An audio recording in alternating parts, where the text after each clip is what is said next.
Labor Day protest. Rally, kasado na po sa Bacolod City mamayang hapon.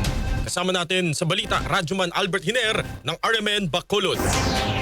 Kasado na ang isasagawang Labor Day protest rally mamayang hapon sa lungsod ng Bacolod. Nakasentro ang kanilang protesta sa panawagan para sa salary increase na 1,200 sa gitna ng mababang sahod at pagmahal ng mga bilihin at serbisyo. Ang protesta ang pangungunahan ng Kinusang Mayo 1, Bayan Negros, Pamanakaya, National Federation of Sugar Workers at Transport Groups. Alauna mamayang hapon maglalakad ang grupo mula sa dalawang assembly area at magsasagawa ng maikling programa sa Bacolod City Government Replica, Bacolod Public Plaza. Samantala magpapakalat naman ng 2,000 pulis ang Police Regional Office Negros Island Region bilang proactive at intelligence-driven approach. Stricto din na magpapatupad ng police visibility, checkpoints, border control points at preposition ng Civil Disturbance Management Contingents at Reactionary Standby Support Force.